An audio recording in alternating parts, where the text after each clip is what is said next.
بسم اللہ الرحمن الرحیم۔ فتح مکہ، قریش کی بدعہدی۔ صلح حدیبیہ کو ہوئے پونے 2 سال ہو چکے تھے۔ مکہ سے مدینہ ہجرت کیے 8واں سال تھا۔ شعبان 8 ہجری کی بات ہے کہ مکہ کے قریشیوں نے صلح حدیبیہ کے عہد کی خلاف ورزی کر لی، امن کے معاہدے کو پس پش ڈال دیا۔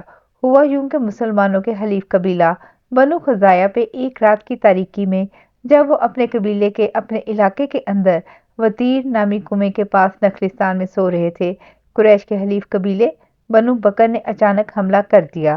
ان کے 20 لوگ قتل کر دیے گئے۔ دونوں قبیلے مکہ کے آس پاس آباد تھے۔ دونوں قبائل میں پرانی دشمنی چلی آ رہی تھی، مگر صلح حدیبیہ کے معاہدہ امن میں دونوں پہ قریش اور مسلمانوں کی طرح ایک دوسرے کا احترام واجب تھا۔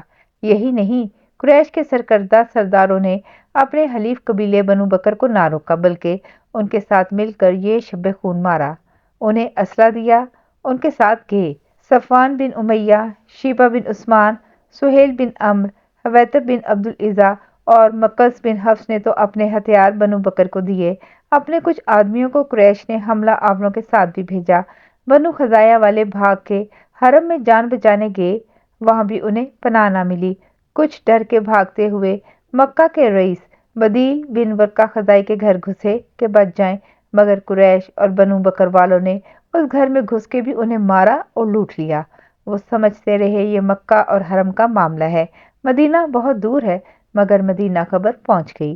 بنو خزاعہ کا سردار، آقا صلی اللہ علیہ وسلم کا حلیف عمر بن سالم اپنے 40 مظلوموں کو لے کر مدینہ جا پہنچا۔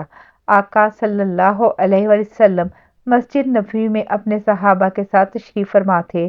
عمر بن سالم نے اپنے سر کی پگڑی اپنے گلے میں ڈال کے اپنے لوگوں کی مظلومیت اور قریش کے بنو بکر کے ساتھ مل کر ڈھائے ظلم بیان کرنے لگا۔ معاہدہ حدیبیہ کی شرط یاد دلائی، باتیں اشعار میں کیں۔ ایک شعر تھا: ان لوگوں نے چشمہ وطیر پہ سوتے ہوئے ہم پہ رات کی تاریکی میں حملہ کیا اور ہمیں رکوع اور سجود کی حالت میں قتل کیا۔ وہ اگرچہ خود مسلمان نہ تھا، مگر اس کے قبیلے خزاعہ میں قتل ہونے والے کئی لوگ مسلمان بھی تھے۔ وہ اپنی وپتا سنا کے مدد کے لیے پکارا۔ آقا صلی اللہ علیہ وسلم نے فرمایا: اے عمرو بن سالم، تیری مدد کی گئی۔ آقا صلی اللہ علیہ وسلم نے آسمان کی طرف دیکھا اور نیلے آسمان پہ ایک بادل کا ٹکڑا سنہری ہو رہا تھا۔ آقا صلی اللہ علیہ وسلم نے بادل کی طرف نگاہ کی اور فرمایا: یہ بادل تمہاری مدد کی بشارت سے دمک رہا ہے۔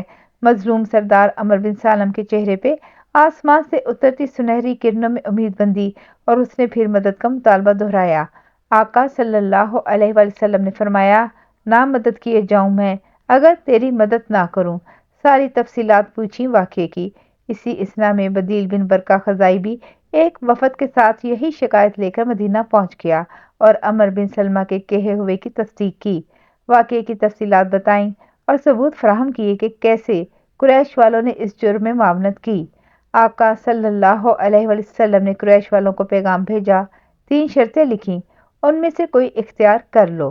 مقتولین خزاعہ کی دید عطا کرو، یا اپنے حلیف بنو بکر سے علیحدہ ہو جاؤ، یا پھر معاہدہ صلح حدیبیہ ختم کرنے کا اعلان کر دو۔ قاصد نے پیغام پہنچا دیا۔ قریش والے انا کے پہاڑ پہ چڑھے بیٹھے تھے۔ ان میں کرتکہ بن عمرو قریش کی زبان بنا اکڑ کے بیٹھا تھا، بولا: نہ ہم مرنے والوں کو دید دیں گے، نہ اپنے حلیف بنو بکر سے ناطہ توڑیں گے۔ ہاں، تمہاری تیسری شرط منظور ہے، ہم معاہدہ امن صلح حدیبیہ کے فسخ پہ راضی ہیں، کر لو جو کرنا ہے۔ قاصد سن کے لوٹ آیا مدینہ۔ ابو سفیان بن حرب نے جب معاملے کی سنگینی، مسلمانوں کی سنجیدگی اور اپنی دفاعی حیثیت کا احساس کیا تو ڈر گیا۔ اسے مسلمانوں کی طاقت کا ادراک تھا، خوف سے کپ کپانے لگا، بھاگا اکیلا ہی مدینے آیا۔ راستے میں بدیل بن ورقہ مدینے سے لوٹ کے آتا اسے نظر آ گیا۔ اس سے پوچھا: ہماری شکایت کرنے مدینہ تو نہیں گئے؟ وہ ٹال کے چلا گیا۔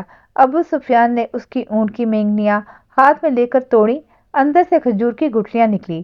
سمجھ گیا مدینے کا چارہ کھلا کے اپنی سواری لایا ہے، لازماً شکایت پہنچ گئی ہوگی پوری تفصیل کے ساتھ۔ اس کا خوف اور بڑھ گیا، سواری کی رفتار اس نے تیز کر دی۔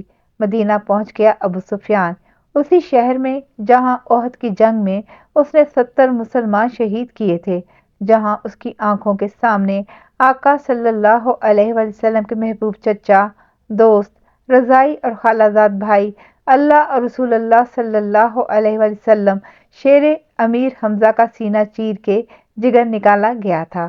اس کی بیوی ہندا نے آقا صلی اللہ علیہ وسلم کے جگر گوشے کا جگر منہ میں لے کر چبایا تھا۔ اسی شہر میں آج وہ بے دست و پا امن کی بھیک مانگنے آیا تھا۔ یہ وہی شہر تھا جس کا محاصرہ اس نے مہینہ بھر جنگ خندق پہ کیا تھا اور پورے عرب سے لشکر اٹھا کے اس شہر کو محصور بنا کے رکھا تھا۔ اسی شہر کو اکھاڑ کے ختم کرنے کی وہ کوشش زیادہ پرانی نہ تھی، مگر اب وقت بدل گیا تھا۔ مسلمان مضبوط ہو چکے تھے۔ خیبر کے قلعے اور اس کے باغات محلات مسلمانوں کے تصرف میں تھے۔ مدینے کے اطراف کے سب تجارتی راستوں پہ مسلمانوں کا کنٹرول تھا۔ قرب و جوار کے سب قبائل مسلمانوں کے حلیف تھے۔ دور دور تک چہار اطراف مسلمانوں کی دھاک بیٹھی ہوئی تھی۔ مکہ میں قریش کی ہوا اکھڑ چکی تھی۔ وہ کیوں نہ ڈرتا؟ اندر سے ریزہ ریزہ تھا، مگر تھا قریش اور کنانا کا سردار۔ اپنی ڈوبتی کشتی جس میں سوراخ ہو چکا تھا بچانے کے لیے اس نے اپنے چہرے پہ انا کا نمائشی وقار اور دبدبہ چڑھایا ہوا تھا۔ اپنے بھاری بھرکم جسم اور اکڑی گردن لیے ریشمی قبا کے پھڑپھڑاتے دامن کو بار بار پکڑ کے چھوڑتا، جاہو چشم کا دکھاوا کرتا مدینے کی گلیوں میں پھرنے لگا۔ لوگوں نے پہچان لیا۔ اس کا خیال تھا لوگ بھاگے آئیں گے، استقبال کریں گے، ہوا الٹ۔ جو دیکھتا وہ منہ پھیر لیتا، جیسے وہ کنانا کا سردار کیا کچھ بھی نہ ہو، اینٹ روڑا ہو۔ اگنور کیا جانا اسے تلوار کے گھاؤ سے بھی زیادہ کاٹتا۔ مدینے میں اس کی بیٹی کا گھر تھا۔ اس کی بیٹی سیدہ ام حبیبہ رضی اللہ تعالی عنہا آقا صلی اللہ علیہ وسلم کی بیوی تھی۔ قدیمی مسلمان تھی۔ اپنے اسی باپ کے شر سے محفوظ رہ کے جینے کے لیے وہ مکہ سے حبشہ کی طرف اپنے خاوند کے ساتھ ہجرت کر گئی تھی۔ وہاں غریب الوطنی میں برسوں دکھ سے جیں۔ ان کا خاوند ادھر عیسائی ہو کے مر گیا۔ بیوہ ہو گئیں۔ آقا صلی اللہ علیہ وسلم سے ان کا نکاح خود حبشہ کے بادشاہ سیدنا نجاشی نے کرایا۔ اپنی گرہ سے 400 درہم کا مہر آقا صلی اللہ علیہ وسلم کی طرف سے ادا کیا گیا اور ادب کے ساتھ سیدہ کو آقا صلی اللہ علیہ وسلم کے پاس مدینہ روانہ کیا۔ اسی بیٹی ام حبیبہ کے دروازے پہ اب ابو سفیان نے پناہ کے لیے دستک دی۔ بیٹی نے دروازہ کھول دیا۔ ابو سفیان کو بیٹھنے کو بنا کہا تو خود ہی ایک بچھی ہوئی چارپائی پہ بیٹھنے لگا۔ سیدہ ام حبیبہ لپک کے آئیں اور چارپائی کا بستر سمیٹنے لگیں۔ ابو سفیان بیٹھتا بیٹھتا ہوا میں مولک گھٹنوں کے بال کھڑے کا کھڑا رہ گیا۔ اپنی یہ توہین دیکھ کے اس نے فکرہ کسا، بیٹی یہ بستر میرے بیٹھنے کے قابل نہیں، یا میں اس پہ بیٹھنے کا اہل نہیں۔ سیدہ بولیں، یہ آقا صلی اللہ علیہ وسلم کا بستر ہے، رسول اللہ صلی اللہ علیہ وسلم کا، آپ اس قابل نہیں کہ اس پہ بیٹھیں۔ ابو سفیان کی تھکی ٹانگیں گھٹنوں پہ جھکی جھکی پھر تن کے کھڑی ہو گئیں۔ تکبر سے بولا، بیٹی تم میرے بعد بہت شر میں مبتلا ہو گئی ہو۔ سیدہ نے جواب دیا، شر میں نہیں والد محترم، آپ مبتلا ہیں۔ ابھی تک ان بتوں کو پوجتے ہیں جو نہ سن سکتے ہیں نہ دیکھ سکتے ہیں۔ کہنے کو آپ کنانا کے سردار ہیں۔ ابو سفیان اپنی بیٹی پہ خوب خفا ہوا اور پھر غصے سے دروازہ کھول کے باہر نکل گیا۔ اس کی سمجھ میں نہ آئے کیا کرے۔ مسجد نبوی میں آقا صلی اللہ علیہ وسلم تشریف فرما تھے۔ بھاگا ادھر گیا۔ مسجد میں موجود سب صحابہ نے اسے دیکھ کے بھی نہ دیکھا۔ وہ بار بار خود ہی اپنا تعارف کرائے، میں ابو سفیان بن حرب ہوں، قریش کا سردار، کنانا کا تاجدار، مجھ سے بات کرو۔ کوئی منہ ہی نہ لگائے۔ سہما ہوا مسجد نبوی کے اندر گیا۔ آقا صلی اللہ علیہ وسلم کے روبرو ہوا۔ آقا صلی اللہ علیہ وسلم نے منہ پھیر لیا۔ اس نے کئی بار بات چھیڑی۔ آقا صلی اللہ علیہ وسلم نے کوئی بھی جواب نہ دیا۔ وہ بار بار کہے، میں صلح پہ قائم ہوں، صلح کی مدت بڑھانے آیا ہوں، مگر نہ دید ادا کرنے کی بات کرے نہ بنو بکر سے ناطہ توڑنے کی۔ کوئی اس سے بات کیوں کرتا؟ جب آقا صلی اللہ علیہ وسلم نے اسے نہ سنا تو کون اسے سنتا؟ وہ اکیلا خود ہی بولتا چیختا مایوس ہو کے نکل گیا۔ سیدنا ابو بکر رضی اللہ تعالیٰ عنہ کے پاس پہنچا، وہ بھی خاموش، کوئی جواب نہ ملا اسے۔ سیدنا عمر بن خطاب رضی اللہ تعالیٰ عنہ کی طرف لپکا کے، یوں صلح نامے کو ختم نہ ہونے دو۔ سیدنا عمر بن خطاب بولے، میرے پاس اگر لوہے کی بجائے ایک حقیر لکڑی کی سوٹی بھی رہ جائے تو میں تمہارے ساتھ لڑتا رہوں گا۔